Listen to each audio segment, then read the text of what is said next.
Watch WWE Presents. WWE wrestlers may be portrayed as superheroes, however not all of them play face and some act villainous. I'm D Wicker from Watch WWE, and these are the 10 WWE wrestlers who committed crime. Number 10. Booker T.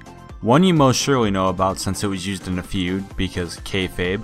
Booker T grew up the youngest in a family with 7 other suckers being raised by a single mother. He joined Wendy's flipping burgers, but the income wasn't enough, so he decided to lead a group of friends and siblings in a robbery on a chain of Wendy's restaurants. That's what you get for not paying the 5-time champ well enough. Well, they decided to commit the crimes while wearing Wendy's uniforms, so it was probably a pretty easy find.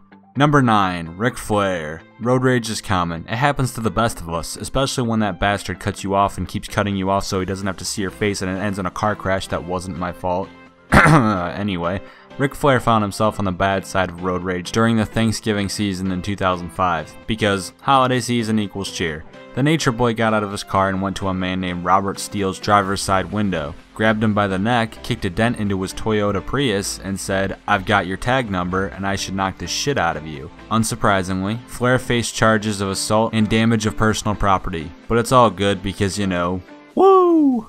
Number 8. Randy Orton. Before the Viper was RKOing out of nowhere, he actually joined the United States Marine Corps right after high school. It became very clear that this was a mistake, as Randy wasn't cut out for the military, going AWOL twice and disobeying a direct order from a superior officer. He received a bad conduct discharge and spent over a month in military prison. Haha, you know that bad temper of Randy Orton.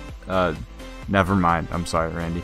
Number 7. The Big Show. The Big Show, the second most universally loved WWE character behind Roman Reigns, would be at a hotel in December 1998 and for whatever reason decided to whip out his, well, Big Show. Maybe he was just trying to be friendly, maybe he was introducing it as a friend, and maybe I've just made myself very sad. Big Show was arrested for indecent exposure, however was released from lack of evidence, but I really hope this one's true. Number 6. Haku.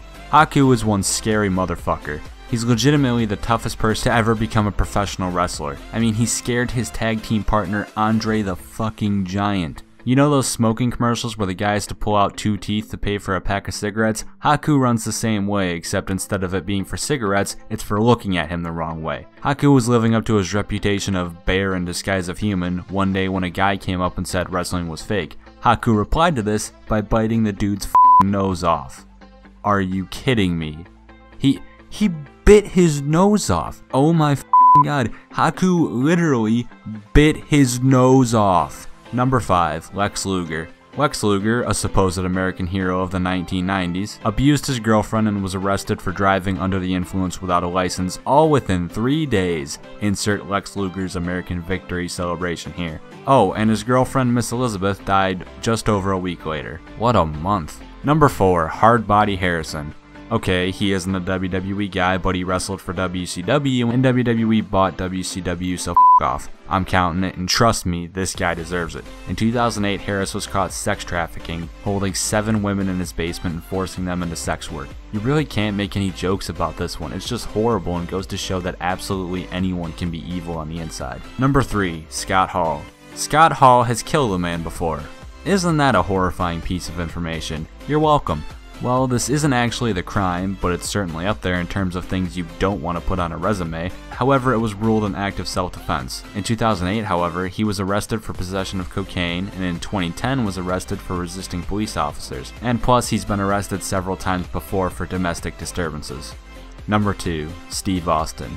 I really hate making boring videos, however it's extremely hard to joke about the rest of this list, as Steve Austin's crime was physically assaulting his then wife Deborah 3 times. The police responded to a phone call on June 15, 2002 and were reported to Austin's house where they found Deborah with bruises and a bloody nose. Austin was arrested and charged with a misdemeanor assault. And number 1, Chris Benoit. YouTube has already heard enough about Chris Benoit and what he did, so I won't add on to the conversation, because you already know the story. He murdered his wife, child, and then himself in 2007, and to this day remains the worst criminal act ever committed by a professional wrestler. Whew, and those are the 10 WWE wrestlers who committed crimes. What are your thoughts? Tell us in the comments below, and if you enjoyed, like the video and subscribe for more awesome wrestling content. Thank you all for watching.